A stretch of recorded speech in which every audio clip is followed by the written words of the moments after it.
pemirsa di 1 jam bersama tokoh, masih bersama Bapak Muhammad selaku Auditor Madya Kantor Inspektorat Provinsi Aceh. Nah, tentunya tadi banyak sekali pertanyaan ya, dan penasaran masih ya. Udah banyak pertanyaan tapi masih juga penasaran. Sama seperti saya ya. Kalau presenter tuh banyak tanya ya. Terkait dan tentunya terkait dengan Kantor Inspektorat Aceh ya, nggak jauh kemana-mana.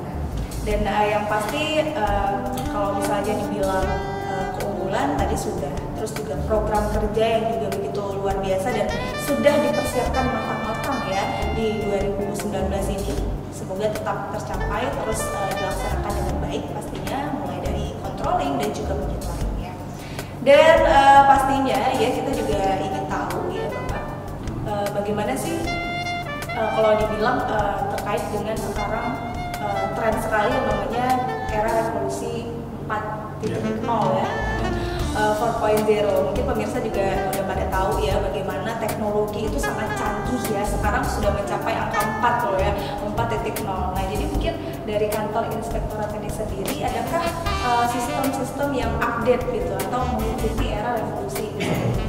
Ya, saya kira karena inspektorat itu mendorong semua SKPA itu menerapkan teknologi informasi. Dan dengan perkembangan zaman, tentu kita tidak bisa lagi bekerja secara manual. Ada beberapa hal yang sekarang sudah kita monitor, termasuk kerjasama dengan KPK juga. Yang pertama sih dalam teknis penyelenggara. Jadi kita mengharapkan ada connecting antara sistem perencanaan dan penyelenggaraan.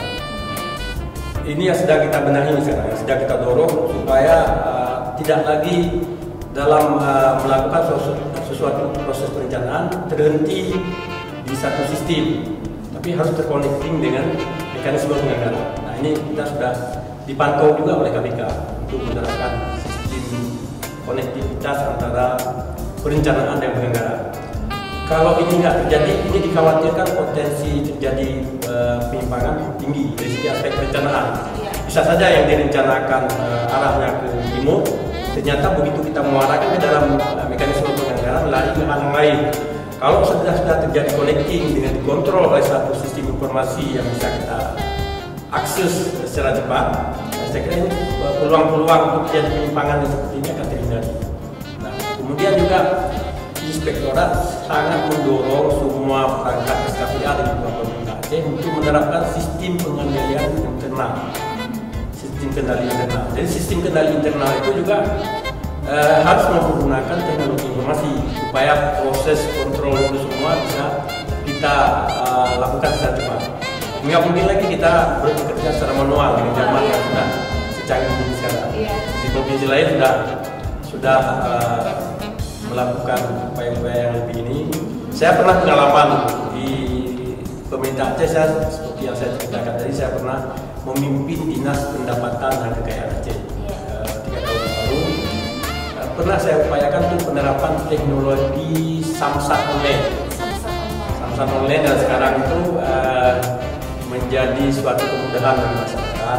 Kalau dulu bayar pajak kendaraan motor, itu harus kalau orang masyarakat di Kota Jane nggak harus bayar di Kota Jane. Tapi dengan sistem online ini dimanapun dia bisa bayar. Oh, jadi kalau pajaknya di tempat lain, misalnya kita lagi di Banda Aceh, itu bisa bayar di Banda Aceh bisa langsung. Bisa bayar di mana saja jauh dalam lingkungan Banda Aceh. Dan bahkan kita sudah melalui teknologi misalnya memanfaatkan mesin ATM, bisa bayar di ATM, bisa bayar di perbankan.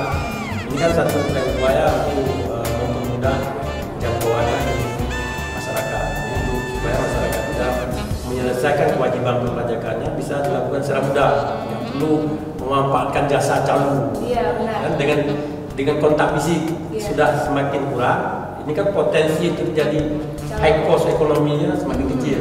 Iya, benar sekali. Nah, ini salah satu upaya yang dulu saya pernah mencoba membangun sistem yang mekanisme pembayaran pajak itu bisa kita lakukan secara online.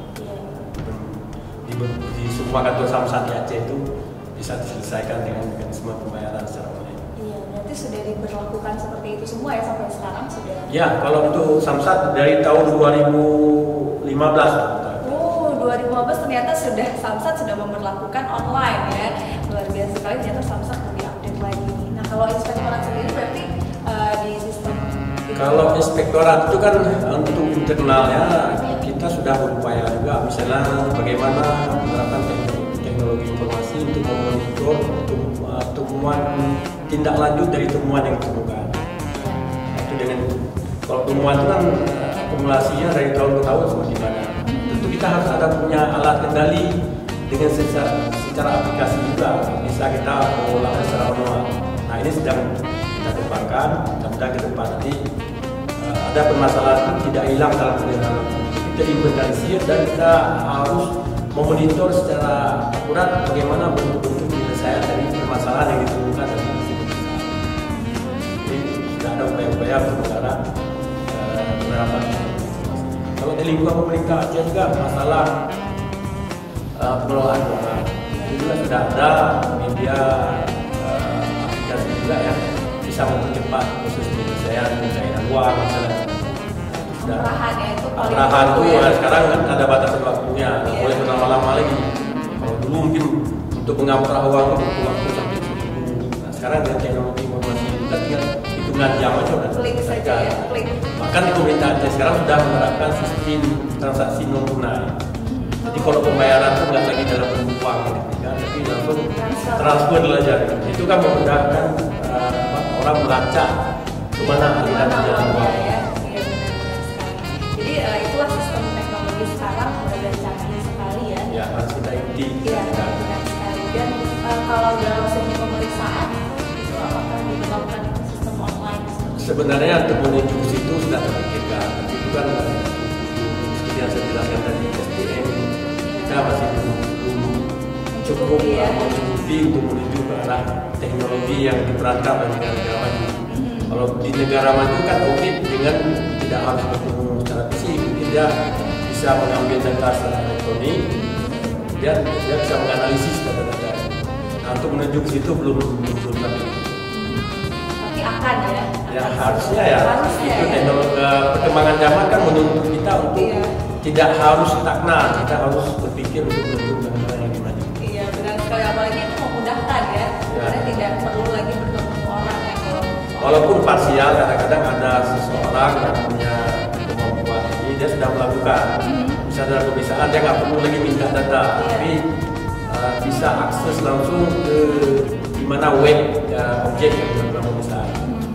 Dia bisa tarik datanya, itu dia lakukan analisis. Namun itu personil yang ada yang mampu seperti itu masih sangat sedikit. Umumnya masih mengandalkan data manual. Dari data manual itu dianalisis. Iya. Berarti masih membutuhkan tenaga ya pasti harus ada diklat-diklat teknis yang berkesinambungan untuk meningkatkan keterampilan. Mungkin bisa diperlukan pelatihan. Ya sebenarnya di Inspektorat Aceh itu juga sering dikirim tenaga-tenaga untuk ditingkatkan keterampilannya. Kita bekerja sama dengan BPKP yang diklatnya sudah bagus. Dan di BPSDN juga ada diklat-diklat yang kadang-kadang sudah direncanakan untuk meningkatkan kapasitas aparatur yang melakukan proses pengawasan. Di samping provinsi juga punya tanggung jawab membina Inspektorat Kabupaten Kota. Inspektorat Kabupaten Kota juga pembinanya di Inspektorat Aceh. Ya, jadi kita kadang-kadang menjadi narasumber atau instruktur bagi inspektorat yang ada di Kabupaten Kota. Karena yang namanya gubernur kan bukan hanya wilayah seluruh kabupaten kota. Iya benar, semuanya ya dipantau oleh Gubernur Aceh. Dan yang pasti yang tadi mungkin sudah terjawab ya, bagaimana mungkin bukan hanya di Aceh tapi di seluruh Indonesia itu harus menerapkan bagaimana teknologi 4.0 itu ya. Nah jadi pertanyaan terakhir juga nih, pertanyaan terakhir, aduh pemirsa udah mau tutup nih berarti. Langsung aja nih Bapak ya, pesan moral apa sih Pak yang ingin Bapak sampaikan ke pemirsa di rumah maupun ke masyarakat khususnya di Aceh? Ya, saya kira yang paling penting sekali bagi aparatur penyelenggara negara dalam melaksanakan eksekusi terhadap keuangan, baik keuangan negara maupun keuangan daerah, itu harus betul-betul menerapkan prinsip good governance. Good governance, doktrin governance. Di dalam hal ini tentu kita ada pedoman-pedoman, ada regulasi. pahamilah regulasi secara benar untuk melakukan eksekusi terhadap pemanfaatan keuangan negara. Jangan dilakukan atas dasar kebiasaan. Kadang-kadang aparatur penyelenggara negara itu bekerja itu atas dasar kebiasaan. Kalau atas dasar kebiasaan itu berpotensi terjadi kekeliruan. Kalau biasanya salah, terbawa terus. Benar. Tapi pahami aturan. Aturan itu yang harus dipahami, berdasarkan aturan itulah yang harus dipraktekkan. Kalau itu yang dilakukan, selamatlah dunia dan akhirat.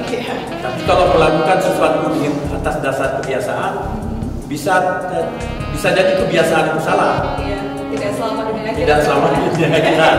Makanya saya sangat berharap pahami aturan-aturan. Apalagi sekarang aturan itu sangat dinamis. Dari tahun ke tahun itu ada regulasi yang berubah. Nah, kalau kita merujuk ke regulasi yang lama itu akan tertinggal.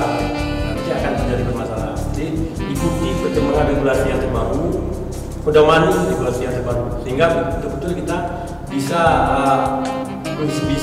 mengupdatekan ilmu kita untuk menangkap peluang atau berinovasi sesuai dengan regulasi yang berkembang. Kira-kira harapan itu yang paling utama, jalani dalam melakukan pengelolaan keuangan negara itu menuju kepada ketentuan-ketentuan yang menjadi pegangan. Bagi masyarakat juga saya sangat berharap, sebagaimana kita pahami bahwa tingkat korupsi di negara kita kan tergolong sangat tinggi. Jangan mempengaruhi aparatur penyelenggara negara itu untuk menyuburkan proses korupsi. Nah, masyarakat itu perlu, kalau memang ada sesuatu hal ini, jangan lakukan tindakan-tindakan yang kira-kira memberi iming-iming kepada penyelenggara negara untuk menikmati sesuatu yang bukan haknya. Nah, kalau sama-sama kita membangun negara kita ini, masyarakat ikut mendorong kalau sesuatu hal yang negatif yang diminta oleh aparatur negara jangan penuhi. Itu kita pahami itu negatif. Bagi penyelenggara negara juga harus memahami aturan. Bagaimana aturan pelaksanaannya? Suatu tindakan yang kira-kira mempercepat proses good governance itu bisa tercapai secara cepat. Saya kira itu harapan yang paling utama. Mudah-mudahan Aceh kita ini yang kita pahami bahwa perjalanan uang atau arus uang dari dana otonomi khusus itu menjadi diri provinsi lain. Ya. Nah, ini kalau kita kelola secara benar, kita gunakan sepenuhnya untuk kemakmuran masyarakat.